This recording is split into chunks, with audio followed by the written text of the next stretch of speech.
Hoy! Guys, kaya pala hindi na ako magtataka kung bakit sobrang itim ni Kulot.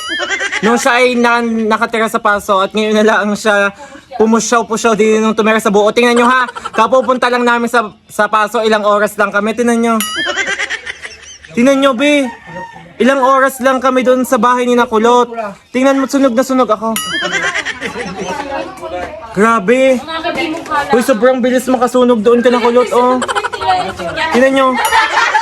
Tingnan nyo, aray, sunog na sunog, Doris. Pulang-pula, tingnan mo. Ah, lumapit kayo din eh. Inang, timong sikat niya ang itim mo. Ah, tingnan mo si Elin. Ay, si Elin, wala nang wala nang iitim yan. Dahil maitim ng sadya, tingnan mo. Ah, ito naman ang liig ko. Kita nyo? Ito ang kulay na natural. Wala nagbago. Tingnan mo, wala nagbago sa ko. Eh, ganyan mo. Wala kang nagbago sa'yo. Wala Ah. nagbago. Di magic ka? Tingnan mo, ang kay ga. Timo, ari ang akin. Eh, ganyan mo.